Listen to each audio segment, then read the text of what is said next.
Dana, you've been on the other side. You've been on the rapper as a press secretary interviewing a president. And, you know, I'm talking like 4 people waving their hands like it's got to stop. So, Martha, I had to dismount there at the end. There's so many things, and she maybe should do more of these. Madam Vice President, and they're giving me a hard rap here. Well, I thank you for the time. I thank you for the time. It's good to meet you. Thank you very much. Thank you. Oh my God. Did you all watch that Kamala Harris Fox News interview? It was a complete dumpster fire. In fact, hashtag Kamala Harris dumpster fire is trending on X right now because of this interview. By the way, go follow me over on X or Twitter if you haven't already. But I gotta admit, this is the realest version of Kamala Harris that we have seen thus far. And that's why I think it's important for people to go check out this interview. Because this is the realest and rawest form of Kamala Harris that you're going to get. And boy, oh boy, is it bad. She comes off as like easily flustered. She quickly gets irate, angry, flustered, and bitter. And when she is pressed in the slightest bit, you can just see how angry she gets. And she couldn't even hold her own in this softball interview. So how can we expect her to hold her own on the world stage?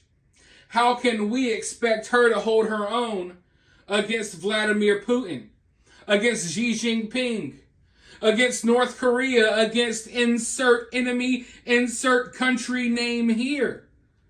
You see, folks, maybe in certain places in Europe, you could just have anyone running the country, but America, who's running America, is very important because America, in many ways, is like the hub of the entire world. When America goes down, the rest of the world goes down in many ways.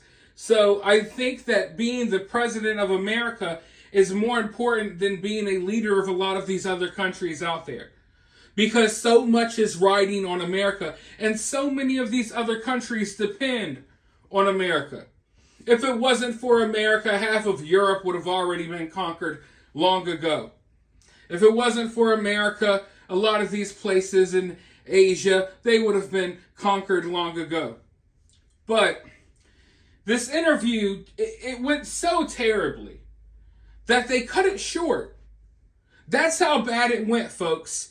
It went so bad that mid-interview, Kamala Harris's handlers that were off screen cut the interview short. And just to get, you guys need to get just an appetizer. I want to show you, you're wondering, could it have been that bad? Was it really that bad that they cut the interview short? Yes. And let me show you why they cut it short. Go ahead and roll the clip. Frankly, exhausted of Brett. More than 70% of people tell the country is on the wrong track. They say the country is on the wrong track. If it's on the wrong track, that track follows 3.5 years of you being vice president and President Biden being president. That is what they're saying, 79% of them. Why are they saying that? If you're turning the page, you've been in office for 3.5 years. And Donald Trump has been running for office. But you've been the person holding the office. Come on. Madam You Vice and I President. both know what I'm talking about. You and I both know what I'm talking about. I actually don't. What are you talking about? What I'm talking about is that over the last decade, But people you're the have lever of become. power. But listen, over the last decade, it is clear to me, and certainly the Republicans who are on stage with me. Ladies and gentlemen, that was just a sample size serving. There's so much more in this interview. It went so horrible. And now it's blatantly clear why they waited this long to allow Kamala Harris to do these interviews. They waited until early voting already started, folks. Because now it's too late for some people to change their mind. But I can guarantee you, this interview, if some people watched it, which a lot of people won't because they don't want to view Kamala Harris in a negative light. A lot of people are coping right now, pretending like she held her own. We all know she didn't. But I believe that these interviews, these type of interviews, not the ones that you see on CNN, but these type of interviews change people's minds. So that's why they waited. They waited until we only got a couple of weeks left. Hundreds of thousands of votes, if not more, are already in. And now she's sitting down for 5 or 10 minutes before quickly pulling her out. We got to pull her out. They had to throw her a life jacket. And it's not like the guy interviewing her is like this harsh interviewer or anything like that. If anything, she was getting softball questions. She was getting pressed on softball things.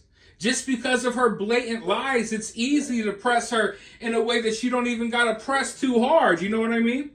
But she folded. She quickly folded, and the American people were watching as she folded. If she couldn't handle that interview, she can't handle being president. But you let me know what you think down in the comments below. While you're down there, hit that thumbs up, hit that subscribe, ring that notification bell. And if you find yourself getting too worked up by all of this, remember, it's just political cinema.